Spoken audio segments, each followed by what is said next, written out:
The first thing which comes to our mind when we talk about nuclei is how many are there. And this is a very famous chart, the chart of nuclides. Just as when we go to the vegetable market and we have to buy some vegetables, so the first thing we inquire is what vegetables are available. So depending on the vegetables, which are available, the lunch and dinner at our home will be prepared.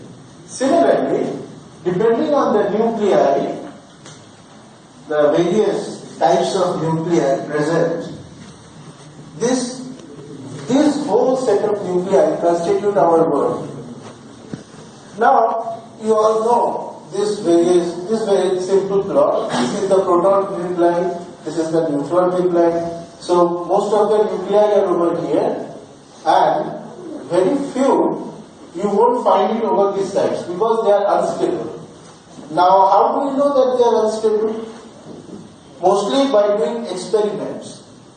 We know that they are unstable. But sometimes even experiments can be very surprising. For example, around 1980s, people used to say that, come on, nuclear physics is more or less reaching a sort of saturation. Not dead, but sort of saturation. We all know most of the stuff over here.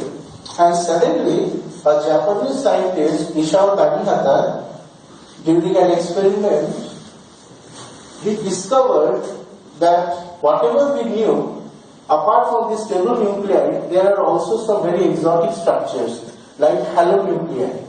It was in late 1980s. And you can say, that very experiment by Isao Tanihata started a sort of resurgence of great interest in nuclear physics. I'm not going to talk about all the details, but I'd like you to remember these words what I'm saying, halonuclei or Isao Tanihata. When you go back from today's talk, also for other speakers, whatever talk they have given, try to at least Google search these words and try to find. It will expand your horizon. Okay, so I am not showing those exotic structures over here. What I am saying is that approximately 3000 is what we know. Now we know this from experiments. However, some things can just be known from deduction. Say for example, I am asking my students, look, I have got a pen in my hand. I have got a pen in my hand. What can you say about the nuclear force regarding this statement? So the statement is, I have got a pen in my hand. You can see it, okay? Now, what deduction can you say? You don't have to do any experiment. Don't have to look anywhere. Just tell me, looking at this pen, what can you say about the nature of nuclear force? The answer is very simple. The answer is, there must be a repulsive force somewhere. Otherwise, if the nucleons keep on attracting each other, no state, nothing will exist. Everything will just condense into a single drop, into single nuclei. You understand? So the very fact that we are here, very fact we are listening to it, the very fact that this pen exists is because there is a very simple repulsive hard core. Okay? This is just one of the basic properties of nuclear force, but you don't have to do any experiment. You just use your imagination, use your ideas of whatever physics you have learned through school, through college, and still learning to guide yourself through. Okay, now the next thing is sort of introduction. So, we have a very difficult problem at hand. The problem is that the nuclei, the number of nucleons range from 1 to 300. Hydrogen, helium, lithium onwards. Now, why we have a problem? The problem is that from classical mechanics, we know that two-body problem is solvable if we convert to the center of mass system. However, three-body problem becomes very difficult to solve. Restricted three-body problem can be solved. Check the Woodside book and other good classical mechanics books. So you understand that a simple three-body problem using known interaction is difficult to solve, and nuclear force we still do not know a lot about it. How are we going to solve the 300 or say 100 nucleus which consists of 100 nuclei? Now statistical physics doesn't help us here. For statistical physics, you need something of the order of Avogadro number, which is not again here. So we have this nuclear physics is somewhere in between the applications. I'm not going to tell you anything about how the ab initio calculations are done, but there are certain methods, theoretical methods, which are nowadays very computationally based, and successfully people are able to do the few body calculations.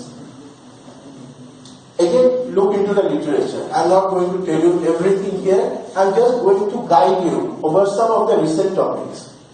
Okay, so the most interesting thing is that it is a quantum few body system. Well, I just mentioned it. And again, suppose you want to know someone's nature. What you do? You try to use different probes. You try to anger him. You try to give him or her some gift and try to see the reaction. This is called a sort of excitation. You are trying to probe into the nature. Now, when a nucleus is just over there, stable, it's one thing. But suppose it is excited, excitation in energy, it starts behaving differently. I will show you some spectra afterwards. Fine, no problem. Excitation is possible. So, but the problem is that during excitation, single particle and collective modes are observed. What does this mean? This means sometimes the structure is that a single nucleus behaves as if a single nucleon and A-1 nucleon. The behavior is like that. Whereas sometimes the structure, the excitation is as if the whole nuclei, they are collectively working together. For example, just before I was giving the talk, you were all discussing among yourselves, randomly discussing. There was a sort of collective effort, right? But now, suppose someone asks me a question. It's like a single particle behavior. Everybody is silent, but just one person rises up to ask me. I'm just giving a social similarity example. Now, the thing is that while these modes can exist in isolation, it is the interaction between them which gives nuclear spectroscopy its rich diversity. So, obviously nuclear physics is a big challenge, because not only for the complicated forces, but also the energy scales and sizes involved. We have already been hearing some of the astrophysics lectures here. Let me now ask you yet another very simple question.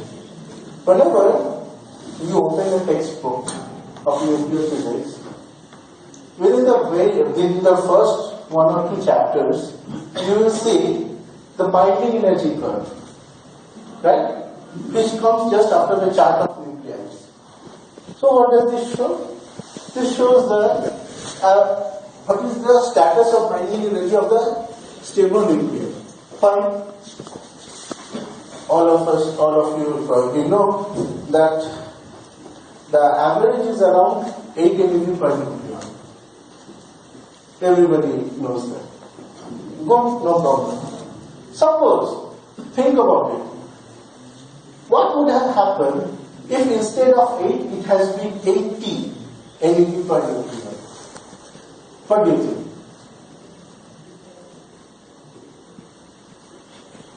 I'll tell you, it's the homework. This question was there in the STP nuclear physics examination last semester. The thing is that this is related to nuclear force. Think about it. And if had it been so, all astrophysics, the sun wouldn't have been like it is. Hydrogen to hydrogen forming helium, the proton-proton cycle, the 12-carbon CNO cycle, everything would have been different. And this is not just mostly because of the nuclear force and its range. Had it the range been different, it should have indirectly affected this binding energy. I am not going into the details, it's a homework for you. So, nuclear physics is important. It is a very important input for astrophysics. Again, as I mentioned, energy production and also for security. Again, there are many medical applications like medical imaging and all that stuff. Let me give you a very simple application of nuclear physics. Suppose someone has a heart problem or some sort of problem inside his or her body which you cannot detect from outside. You are giving X-rays or putting whatever rays, but it is unable to probe exactly at the site the structure of the tumor or whatever it is. So what medical doctors do, they inject in your blood or a pipe goes through it and just near the place where the tumor or whatever abnormality is there, they inject a small amount of radioactive material. Now you are scared. What will happen? Don't worry. It will decay after 1 hour or maybe 15 minutes, half-life, something like that. So what happens after that? What happens is that immediately when the radioactive source enters the abnormal area, what we are interested in, we want a light bulb inside our body. There will be bulb and then we will see what is over there. So we want gamma radiation in this case, not alpha or beta radiation. So we want a source which will gamma decay. Okay? During decay, gamma rays will be there. So there will be a sort of light bulb. And immediately putting a series of detectors, we will detect the gamma rays and the gamma rays will interact with the abnormal area and we will be able to see what is the scenario of tumor or whatever thing is there. This is a very simple application of nuclear physics. Again, talking about excitations. We can do excitation as a function of height t, that is n by z ratio. There can be putting n constant, we can vary the z, or keeping z constant, we can vary the n, or angular momentum, and again as a function of, as I said, n by z. And this is for isospin, n minus z. Over here, this is n by z. Right. Now, what do we really want to do here? Just a small glimpse. So basically, as I have mentioned, I am mostly interested in excitation of the nucleus. So I want to study the nucleus under extreme conditions of these 4 variables, and I have just drawn as some of the various possibilities. There are many more. Improved detection tools, which includes accelerators, intense stable radioactive and stable beams, and highly sensitive detectors. I will be primarily talking about this sensitive detector part. But keep in mind that if you want to really understand the nucleus under extreme conditions, you have to understand all this stuff over here. So now, I will be talking mostly about gamma ray spectroscopy. What is gamma ray? Well, this is the electromagnetic spectrum, which very simply shows This is probably there in class 7 or class 8 textbook. The various frequency range over there. And now the nuclear excited stage. So this is how they are really observed. Look at the excitation of 170 osmium. This is quite different from this one. Each and every excitation of a different nucleus is always different. So it's like looking into the excitation of a nucleus, we can identify it from others. Each one has its own characteristic spectrum. And now this is a sort of summary. Suppose there is one excited level with excitation energy, spin parity and lifetime, and there is then another level and there is a transition going on. So these are the level informations which we can have from these following measurements. You can check any good book on nuclear physics. If you want to know very recent references, I can tell you two books. One is by R. Prasad.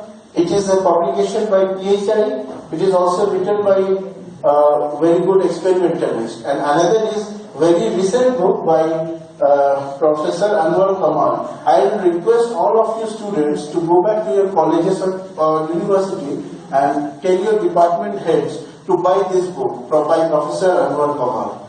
It's around 4,000 or 5,000 but it's a very beautiful book. The problem with nuclear physics is that most of the books which are taught in colleges, they just give you lots of information, but you don't get motivation from that. But just try to read these two books, maybe you will find a little bit more motivated to try to do nuclear physics research. And now, so just gamma ray spectroscopy. So what do we get? Should be your next question. Okay, you are advertising gamma ray spectroscopy. Number one question, why? Number two question, what do we get? A simple diagram which shows you the various beautiful features. And this time I am just showing you energy versus angular momentum axis. If you plot, what are the various features there? Starting from pairing collapse to nuclear superfluidity, many stuff are there, hyperdeformation, all that. Okay, so many stuff are there. I'm not going to explain each one of them. It's not possible in this limited time. Just to give you a simple overview. And how do we do that? Suppose you are doing some work at home and you require to do some other work as well, simultaneously. Sometimes you think, oh, had it been that I had 4 arms, it would have been so nice. Remember Goddess Durga? 10 arms. Okay. Just social sort of example. So, why am I telling this? The reason is that a single detector is incapable to give you so much detailed information about the varied nature of the nuclear excitation spectrum. You just can't get it. To go into the richness, you need to complicate life. And this is an example of complication. This is the famous Indian National Gamma Array, which was there at Variable Energy Cyclotron Center in 2006. I personally worked at that time. I was a PhD student at Shah Institute, and we were in charge of managing the electronics detectors, assembling the detectors. These are high pure germanium clover detectors. I will give you some overview about it in a moment. This is a bigger version of it. There are around 8 detectors over here. It has got more than 24 detectors. And don't you get afraid looking at these wires? You know what are these? These are all just electronic cables. Because to get such information out of it, in the year 1960s, 70s, people just used to take 2 detectors and you can easily publish a very good paper. What does this mean? It means that you can get new information from just two detectors. But nowadays, to reach the level of finer and finest accuracy, you need more and more detectors. And not only just traditional, you need to define, you need to have better detectors. I'll give you some insight on it afterwards. Okay, let me give you a slow overview, slow historical aspect of detectors. This is a publication. This is a publication of 1963. So you see, progress in gamma ray spectroscopy. This was mostly progress in gamma ray spectroscopy. Progress in physics based on gamma ray spectroscopy was mostly dominated by the detector advancement rate. How it progressed. You remember Professor Suprati Mukhopadhyay's talk today? He showed you so very unique types of detectors. You just have to wonder. Don't just sit there and say, okay, it's a 10 micron detector. Fine, okay, so what? No, just think about it. Think about the size of your hair. Someone is able to manufacture such beautiful stuff of the size of your nail. Think about the technological hardships people have faced to create such a stuff. It is such a glorious event. Okay, so it was 1950s when it all started with sodium iodide detectors, and then it slowly progressed. Now, let me ask you a question. Suppose this is the famous cobalt 60 source 1173 32 gamma rays. This is with the sodium iodide detector. You get a sort of spectrum. This corresponds to the energy deposited by 1173 gamma ray in sodium iodide detector, and this corresponds to the same in jelly detector. Now, if I ask you which one is better, can anyone student please reply me?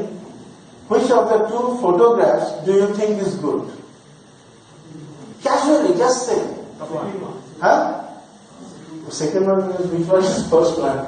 This one or this one? First one. First one. Why do you think this is good?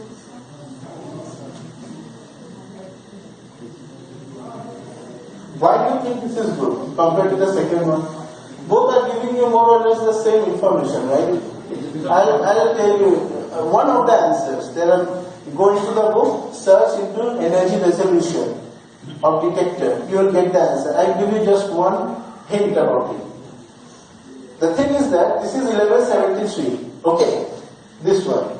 Now, suppose had there been a gamma ray of 1176 kV.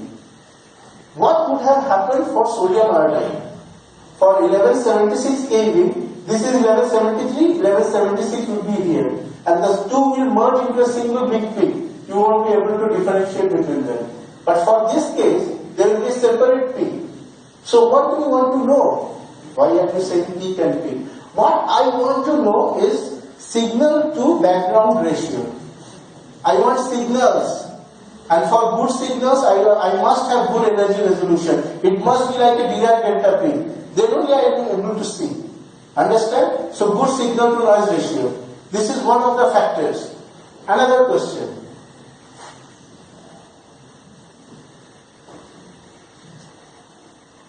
বাড়িতে মাসে 30,000 টাকা এসছে, বছরটা বাঁচাতে পারবে। This is very important. You have one, suppose someone has earned 30,000 per month. How much have you saved? What does this mean? Everybody thinks about efficiency. What is the input versus output or output versus input? Thermodynamics, remember? How much have you saved? So, basically, what I am asking is, suppose there is a detector and from the source, gamma rays entered. And you are seeing this many level 73 over here, over a certain period of time.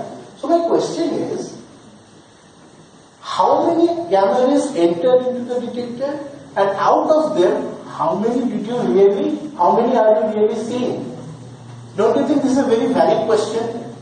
This is a very important question. And this is decided by the efficiency of the detector. Ideally, we want 100%. Whatever comes, we must have it.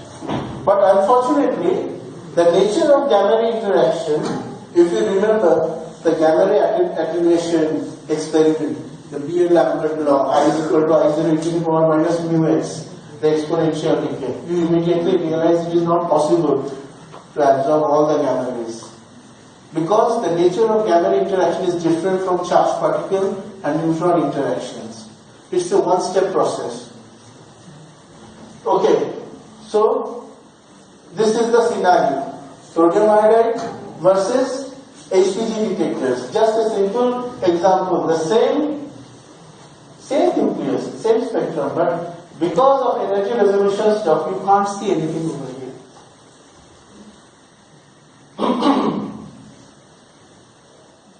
But if you use the data from all the multiple detector arrays, which I have shown earlier, then you will be able to get the fine.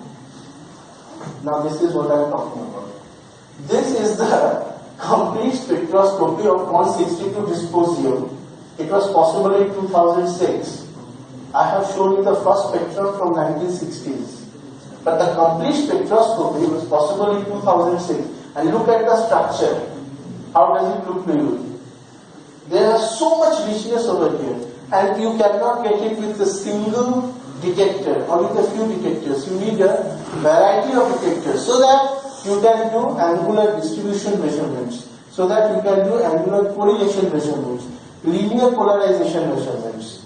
And this will give you angular momentum, parity information. And also you have to do energy measurements, which Dr. Mukhopadhyay also mentioned. Again, I am not going into the details. Now, regarding lifetime measurement, I am just showing you a simple coincidence setup. So what I am saying is that, suppose I want to know the lifetime of a neuron. So there is it is being fed, okay? This, some gamma ray, it decays to this, some level, by gamma ray emission decays to this level, and then this again decays by gamma ray emission to a different level. And I want to know the lifetime of it. And this is just one of the techniques. First, what you do, you see here, this is a detector, simple detector. First, let me tell you what happens is that the signal which gets from the detector is not at all strong enough so that we can immediately analyze it. We have to little bit amplify it. And then, in the timing filter amplifier, this is done. And then what we do is this. This is a sort of, not like this is an analog signal mostly. And then in the TFA, afterwards, we digitize this process so that from one gamma ray, suppose a gamma ray comes, 10 milliseconds afterwards another gamma ray comes. We have to discriminate between these two events. And this is a very simple coincidence setup which shows you this thing. Again, I am not going into the details, I am just giving you an outlook. Okay. Find multiple detectors. Good. Now, there is something very interesting. This is the concept of composite detector. You see what these are? These are 4 detectors over here. 4 HPG detectors which are together over here. And these are singly packed together inside this ensemble, inside this casing. Now, you will ask me, why have you done that? You could have easily separated them together. But the thing is that, suppose during an experiment, suppose at 60 degree, I want the data most. If I put it in separately, I won't get 60 degree at all. It will be somewhat different. 60 minus 4 degree, 60 plus 4 degree. Something like that. But I want exactly as much as data possible at 60 degree. So what I have done, I have put the 4 detectors over here. Next question. Basic. Suppose instead of these 4 single detectors, had I been taken a detector with big size, what would have been the problem? Students, what would have been the problem? The problem is very simple. Dr. Gordon. E gamma is equal to E0 1 plus beta cos theta. Okay, theta. The more bigger your detector you use, d gamma, which is proportional to cos theta d theta, proportional to d theta, basically it will increase. So you will have a very large Doppler broadening, and as a vector, you won't get the sharpness of the peaks, which I mentioned before. So what people thought of, that instead of taking a big detector like that, let us take small 4 detectors. And so what we do for this composite detector, we take the data for each of them, and then through software analysis, depending on which events are correlated with others, we match them. This is a little bit complicated process. Anyway, this is just the basic idea. And this is a Clover detector with 4 crystal arrangement. This is the cluster detector with 7 crystal arrangement. And this is interestingly the spectrometer for integral satellite, which you can see over here. Now, so you see the importance of these composite detectors. This is even used in the satellites. Okay. Regarding these detectors, let me tell you a very interesting story, which is somewhat off topic, related to astronomy. I don't know many people know about this or not. It is regarding to Mangalyan, our Indian satellite, which has been very successful. The main reason for Mangalyan to be very successful is the fact that mostly in the past, when US and others investigated various parts of Mars, they couldn't find much evidence regarding water and other life forms. It was Mangalyan, this has not been made public, it was Mangalyan which has really shown the photograph. I have myself seen the photograph, but they are not meant for the public, so I am unable to show you this thing. We should feel proud of it. It was Mangalyan which has clearly showed. You know what it has showed? I was looking at the photograph. The photograph is like that. It's a picture of a river-like basin at a gap of 6 months or so. And looking into the picture, you can see that there is a small line of ice or water-like structure. So it was Mangalyan which has shown that there is water-like structure on Mars. Now the next question is, what does this have to do with nuclear physics or whatever? Why are you wasting our time? Next question. Do you think America is also wasting its time by spending so much money?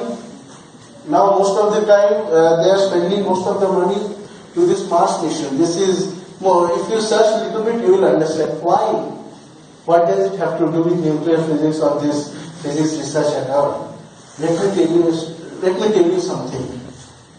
Suppose I'm just talking over here, and all of a sudden a small meteorite at the small chunk drops over here. No problem, nobody is hurt or whatever. But that meteorite contains some virus or some life form which we do not know. And you already know about this in summer, whatever mosquito related problems we are having, virus related problems. They don't have many cure, and a lot of people are already dying in the suburban areas. Now suppose such stuff happens, that it has been calculated by US and also Indian scientists that it will not take even 5 years for this whole humanity to be eradicated. And since we have already seen such, you understand what I am saying? Since we have already seen some evidence of water, there must be some evidence of some life form over there. So now more and more people are going over there and trying to look over the structure over there. But for that you need eyes. And here comes the importance of detectors. Okay? So this is very important. So now last second part of my talk, the experimental adventures with timeless detectors. This is one of the